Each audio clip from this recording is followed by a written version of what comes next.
On quitte les rails pour la route et on en vient à la taxe poids lourd. Alexandra, elle devrait voir le jour en 2025 en Alsace. Une taxe très attendue, mais aussi redoutée dans la région. Attendue car elle devrait permettre de désengorger les axes routiers alsaciens pris d'assaut, vous le savez, par de nombreux camions en transit. Redoutée aussi par les entreprises locales qui craignent d'être étouffées par une nouvelle taxe. On fait le point avec la sénatrice du Bas-Rhin, Laurence Müller-Braun, qui a déposé un amendement au Sénat pour le lancement de la phase technique et juridique. Mais avant, regardez ce dossier préparé par David Meneux et Bernard Stemmer.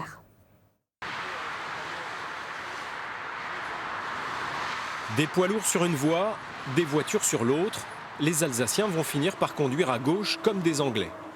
L'autoroute A35 est quasiment saturée, probablement autour de 30 000 camions y circulent chaque jour. L'an dernier, un sondage indiquait que 80% des Alsaciens souhaitaient une taxe poids lourd. C'est très compliqué, il y a beaucoup de camions, beaucoup de circulation. C'est bouché le matin, c'est bouché le soir et surtout il y a beaucoup d'accidents. C'est vrai qu'il y a quand même énormément de poids lourds, quoi. Donc du coup entre les poids lourds et ceux qui roulent sur la gauche, c'est un peu compliqué, quoi. Même moi, bossant en horaire décalé, on croise déjà même beaucoup le matin à 4h30, 5h déjà et c'est de pire en pire, hein, malheureusement. Il faut demander la taxe routière, ils n'ont qu'à la faire, comme ça ils rouleront en Allemagne. Et ça délaisse un peu. L'écotaxe poids lourd est effectivement dans les tuyaux. La collectivité européenne d'Alsace a lancé les appels d'offres pour choisir l'opérateur et la technologie qui sera retenue. Cette taxe doit réduire le nombre de camions côté alsacien. On a un déséquilibre entre la France et l'Allemagne en termes de niveau de trafic. Et l'idée de la taxe poids lourd, c'est bel et bien de réduire ce déséquilibre et puis d'améliorer la situation pour le réseau routier structurant alsacien. Le montant et le périmètre de cette taxe ne sont pas encore connus. Mais d'ores et déjà, des entreprises se mobilisent. Le MEDEF a créé un collectif pour rejeter l'écotaxe. L'économie locale y aurait tout à perdre, comme les maraîchers de Sélestat, dont 90% des trajets seraient soumis à ce nouvel impôt. Pour moi, il ne faut pas du tout d'écotaxe parce que cette taxe elle est injuste. Mon rôle, c'est de produire du légume, à Sélestat en l'occurrence, et de transporter le légume que je produis pour nourrir les gens. On me le taxe. Ramener du légume de Sélestat à Strasbourg, de Sélestat à Colmar ou à Mulhouse, tous les distributeurs, les clients se sont mis proches de l'axe, c'est normal.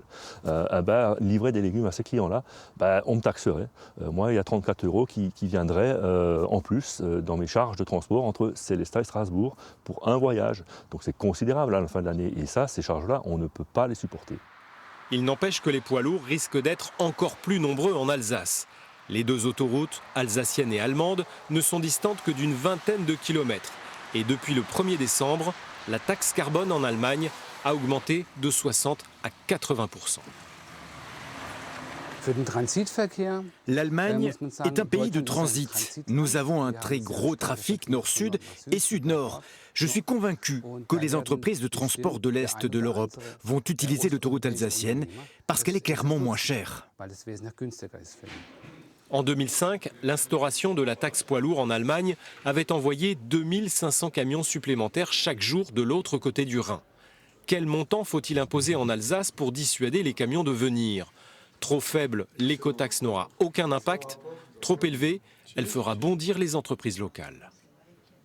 Je pense que ce serait un objectif vraiment presque mortifère pour l'économie alsacienne de vouloir courir après des tarifs allemands.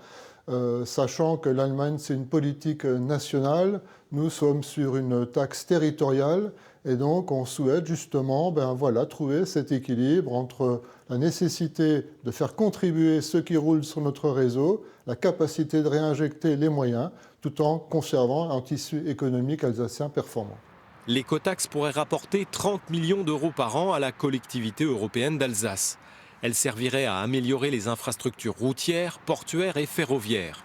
Mais l'expérience allemande montre qu'une taxe, aussi conséquente soit-elle, ne réduit pas la circulation des poids lourds.